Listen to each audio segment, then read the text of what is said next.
for 2030, and I keep my vision there always working back from 2030 and our overarching goal.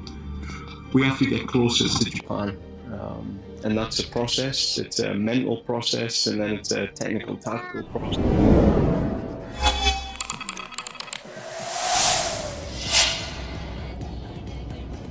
Timnas Indonesia ternyata belum selesai berubah. Di era Patrick Kluivert, proyek naturalisasi masih terus berjalan. Tapi kini John Herman mulai bicara soal sesuatu yang lebih besar, identitas permainan Indonesia. Bukan cuma soal pemain Belanda, pemain diaspora, tapi bagaimana menyatukan dari Liga Indonesia, Inggris, Italia, Belanda, bahkan Jerman menjadi satu karakter tim yang sangat kuat. Apakah ini awal lahirnya wajah baru Timnas Indonesia menuju Piala Asia 2027? Dalam wawancara terbarunya, John Herman menegaskan kalau dirinya sedang membangun fondasi permainan Timnas Indonesia untuk jangka panjang. Yang menarik, Herman tidak hanya fokus pada pemain naturalisasi. Ia justru bicara tentang bagaimana menyatukan berbagai latar belakang pemain menjadi satu identitas. Karena sekarang skuad Indonesia memang sangat unik. Ada pemain lokal dari BRI Super League, ada yang berkembang di Belanda, dan ada yang bermain di Liga Inggris. Bahkan beberapa punya pengalaman di Italia dan Jerman. Dan menurut Herman, tantangan terbesar bukan mencari pemain bagus, tapi menyatukan semua menjadi satu tim yang punya DNA permainan jelas. Ini menarik, karena selama beberapa tahun terakhir, Timnas Indonesia memang berkembang dengan sangat cepat lewat naturalisasi. Namun banyak pengamat merasa Indonesia masih belum punya identitas permainan yang benar-benar matang. Kadang bermain menyerang, kadang bermain bertahan, bahkan kadang mengandalkan individu. Nah, Herman tampaknya ingin mengubah itu. Kalau melihat rekam jejak John Herman, dia memang dikenal sebagai pelatih yang kuat dalam membangun kultur tim. Saat melatih Kanada, Herman berhasil menyatukan pemain dari berbagai liga dan latar belakang menjadi tim yang disiplin dan agresif.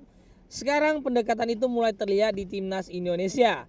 Artinya ke depan Indonesia mungkin tidak hanya lagi dikenal karena naturalisasinya, tapi karena punya permainan yang khas. Misalnya pressing cepat, transisi agresif, mental kuat, dan permainan modern yang konsisten.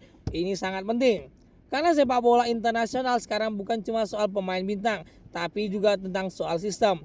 Lihat Jepang, lihat Korea Selatan, mereka punya identitas jelas meskipun pemainnya berasal dari berbagai klub di dunia.